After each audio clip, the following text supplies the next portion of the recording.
Today I'm going to show you a free tool to practice your Spanish pronunciation.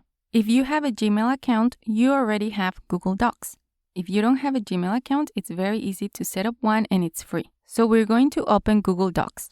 Under Tools, there's an option for voice typing. So you're going to click on that. The next thing you're going to do is make sure the language is set to Spanish and choose the one that you want to practice with. As you can see on the screen, I have some commands in Spanish and English, and then I have a Spanish text. I suggest you do the same.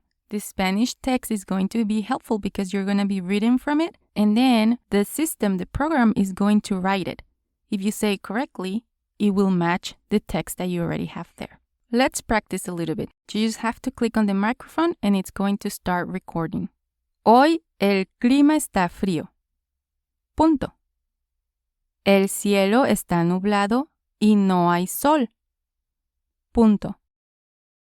Hace mucho viento y la temperatura es de 10 grados.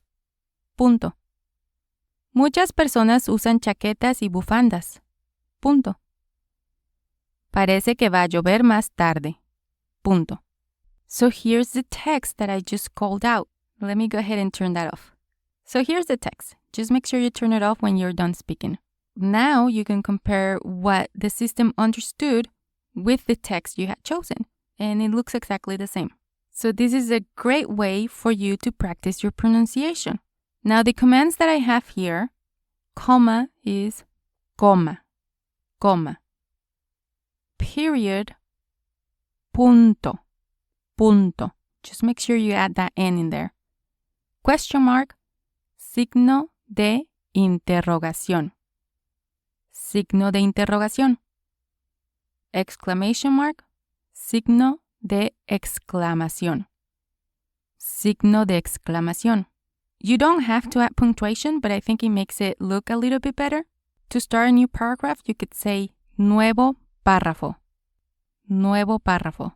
And it'll just jump one line.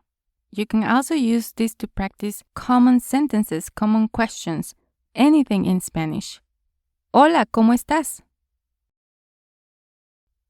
Estoy bien, ¿y tú? ¿Cómo te llamas? You can manually move the cursor down if you just want to start a new line. Me llamo Liliana. ¿A qué te dedicas? In this way, you can practice anything in Spanish. If the system understands you, most likely a human will. So this is super helpful if you're starting out in Spanish, if you don't feel comfortable talking in Spanish yet, or if you don't have anybody to practice with. This tool right here can help you. If you don't have a Gmail account, it's super simple to open one. Just go to gmail.com. Then when you have created it, you go to the Google Apps section. Once there, just choose Docs, and that will open up the Documents section for you. You can just start a new document, give it a name, then go under Tools and Voice Typing. And that's it. This is how you can practice your Spanish pronunciation. I hope this was helpful. To keep learning Spanish, go watch this video next. Muchas gracias.